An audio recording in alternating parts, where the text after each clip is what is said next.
In the late 90s, there was something of a sea change in the way the country handled overfishing. In 1996, the Sustainable Fisheries Act established rebuilding requirements. This is a recording from a 2017 congressional hearing assessing the nation's fishery laws. And we now have the lowest level of overfished stocks in our entire history, at least since we've been recording this. That work continued, and NOAA Fisheries just recently announced a new milestone, the 50th rebuilt fish stock since implementation of that 1996 amendment. This is Dive In with NOAA Fisheries. I'm John Sheehan, and today we're taking a look at stock rebuilding, what's required of fishing communities, and the people who make the decision that rebuilding is necessary. I spoke with two of those individuals. Brad Pettinger, chair of the Pacific Fishery Management Council. I've been fishing, involved in the commercial fishing industry since 1968.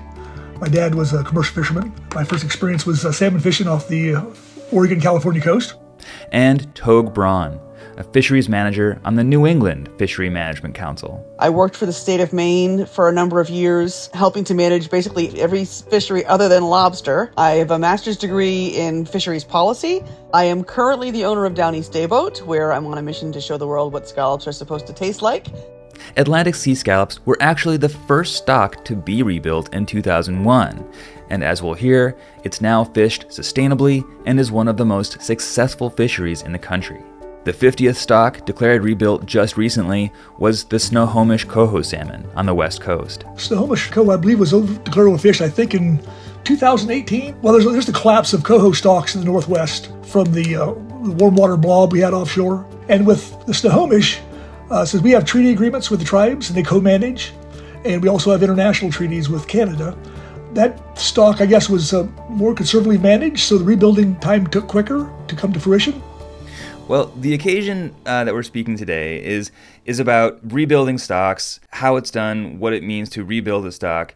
So let's first set some definitions. What does rebuilding a stock mean?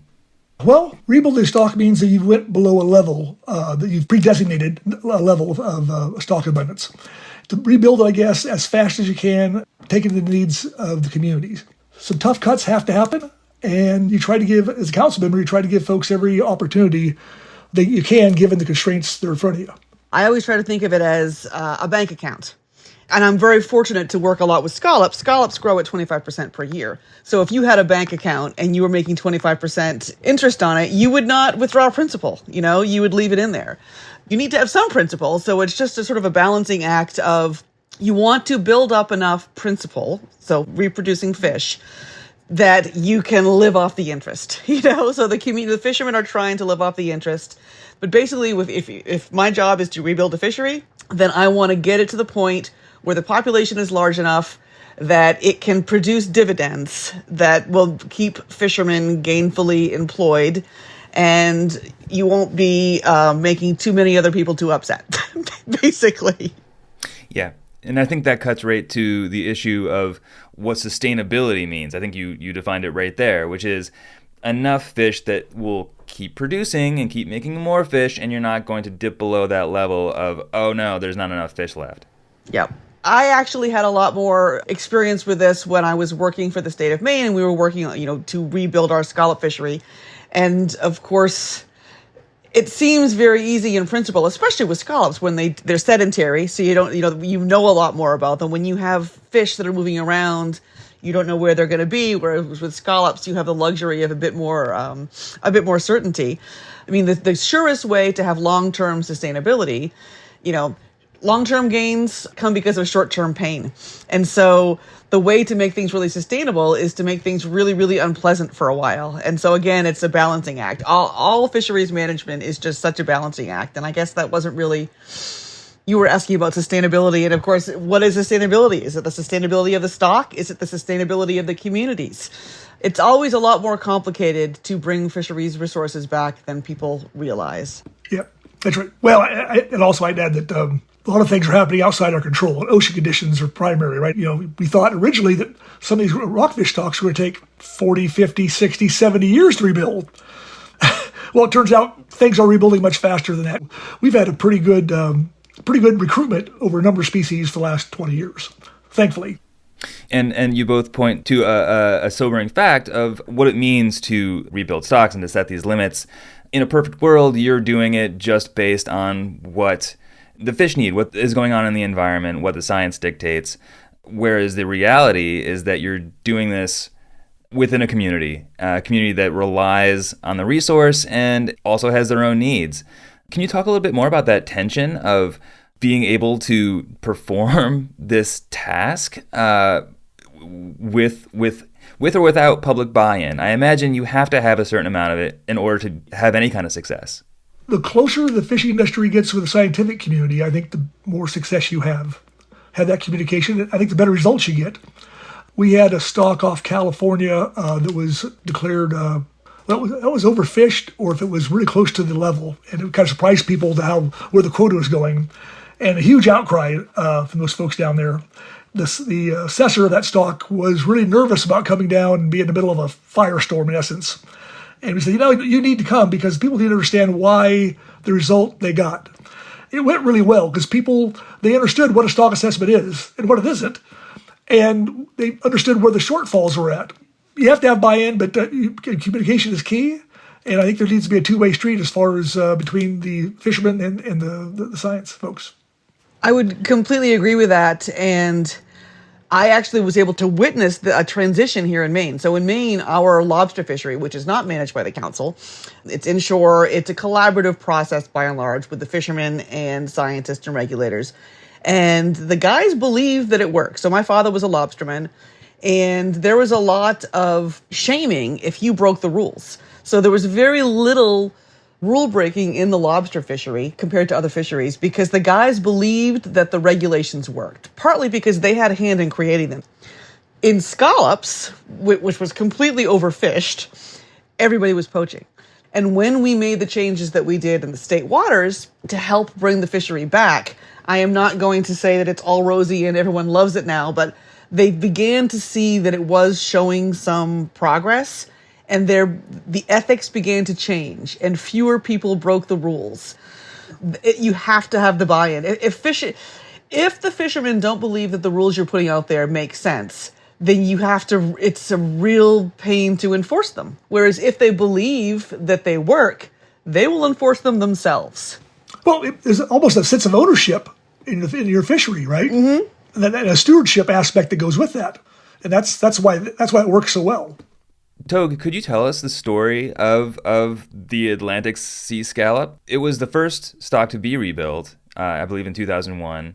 So what happened there? And can you describe why it's such a sort of a good illustration of this success? So the fishery was declared overfished.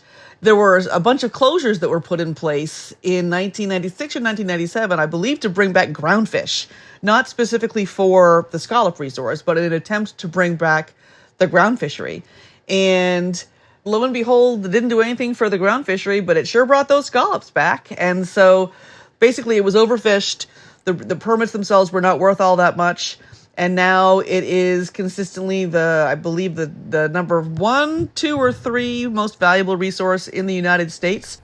Yeah, incredibly productive. Incredibly productive. It's just producing a lot of healthy protein for Americans to eat. We are fortunate, it's an easier resource because it doesn't move around much and it grows so well. You go to New Bedford and you see all of these boats and it's like, wow, this is an industry that is thriving. It's nice to see that there's money coming in on that fishery, and that's what we're supposed to be doing is increase, maximum sustainable yield and make sure that the fishermen can make a good living and their crew can make a good living and the shoreside support services do the same. And when you go to New Bedford, you see that in action. And Brad, I'm wondering if you have sort of a similar West Coast example of that kind of rebuilt stock that, look, this process works. Yeah, well, for us, the early 2000s, it was a pretty grim picture. I've never seen the graphs, but see all those lines going down, and the rebuilding time was very sobering. And I think maybe the difference between New England, and maybe West Coast is that we knew up front it was going to take a long time. We didn't get there overnight, and we weren't going to get out of there overnight. And so people accepted that, and they understood that, and it took a while, but it didn't take as long as we thought it was going to. And we were pretty good about. We had rockfish conservation areas, right, that were adjusted depending on which stock was, as they come off rebuilt. We moved that around. We had an industry-funded buyback where we borrowed like $30 million from the federal government. We bought out like 40% of the catch history and 91 boats. We had 500 boats in the early 90s, and we're down to, I think there's 170 permits, but I think there's only about 70, 80 boats fishing, I think, West Coast. So we took the hits, and the ocean has actually been pretty good. I mean, the ocean conditions have been really good for the most part, right? Stocks are very abundant for the most part, and so that helps. But I guess, can you rebuild the fishery? Yes, you can, but a lot of things have to line up. Brad's answer made me want to sort of speak again to the rebuilding of the scallop resource. I made it sound like, oh, we had these closed areas and boom, it came back. And that's a massive oversimplification.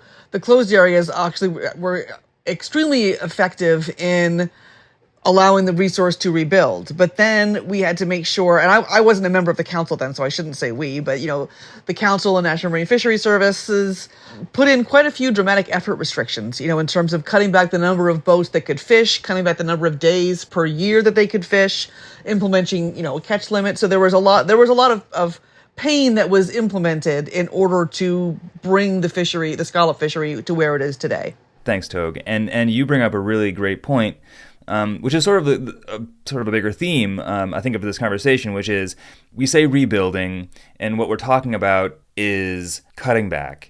And I was wondering if you could speak to your experiences with that, over the years, not as council members, but as members of the fishing community. Yeah, I know that when those cuts came in the early 2000s, it was brutal. I mean, brutal. We closed off the entire shelf, I think, inside of 100 fathoms. So the fishery was all outside. And a friend of mine was on the council, and I think he made the motion to do what had to be done. And he said on his drive home, we have a beautiful coastline here, right? And he pulled up just south of Port Orford, I think, and looked out over the ocean and just had a teary moment just because of just what they had done. So pretty sobering. But, I mean, fishermen are pretty resilient folks. For me, I'm partners with my brother. We have two vessels. He owns one, I own one, but it's operated on the same S corporation. And so, we had to, how are we going to get through this? Well, basically, we got to cut back because it's going to be a long, hard pull. Crab season hadn't been that great leading up to that time. And shrimping was not very good either. And so my brother was going to get a job at the prison, and I was going to basically run and manage the boat. Or I applied for the director of the Oregon Trawl Commission. And so if I got that job, I was going to take that job, and he was on managing boats. Well, I got the job, and he didn't have to go be a prison guard.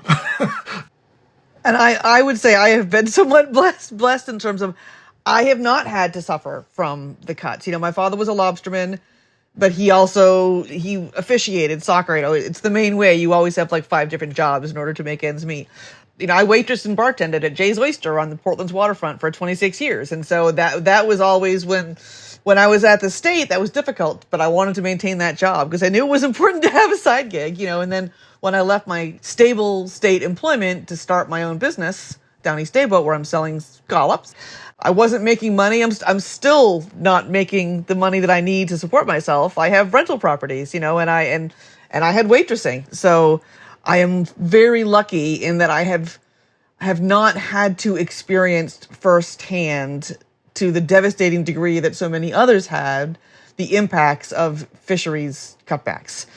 These are people's livelihoods, and they're very difficult. And I have been very fortunate that I have not had to bear the brunt of the decisions that I've made.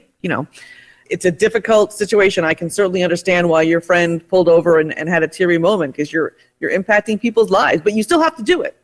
There's a guy up here that we were talking about lobster fishery cutbacks, and he's like, well, I can always eat mustard sandwiches. And this, a friend told me this story. And I said, what are you talking about? Was he talking about mustard sandwiches? And he said, well, growing up when the fishing was tough, his father would eat mustard sandwiches so the kids could have the luncheon meats, and that's what some of these decisions result in. Like, people are eating mustard sandwiches because they can't afford to eat anything else.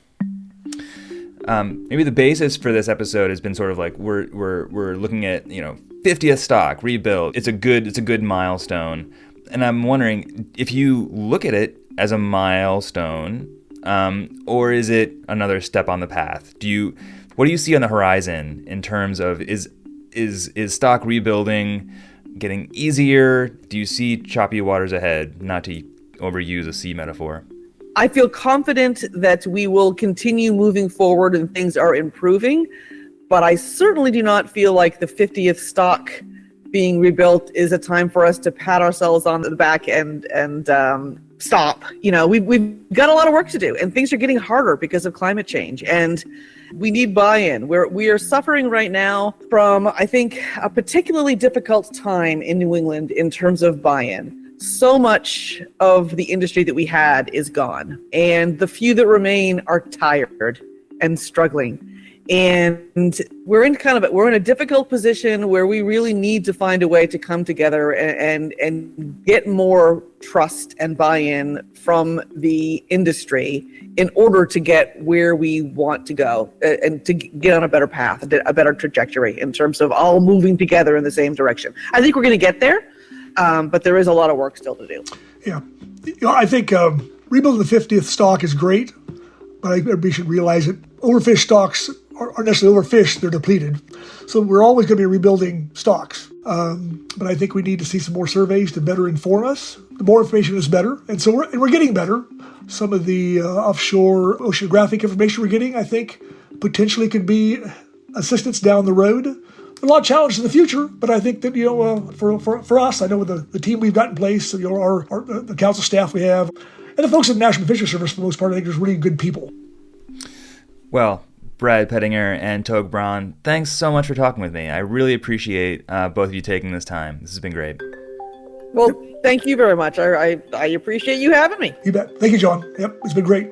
Togue Brawn is a fishery manager on the New England Fishery Management Council and the owner of Downeast Dayboat. Brad Pettinger is the chair of the Pacific Fisheries Management Council and a vessel owner in the West Coast commercial fishing industry for over 50 years.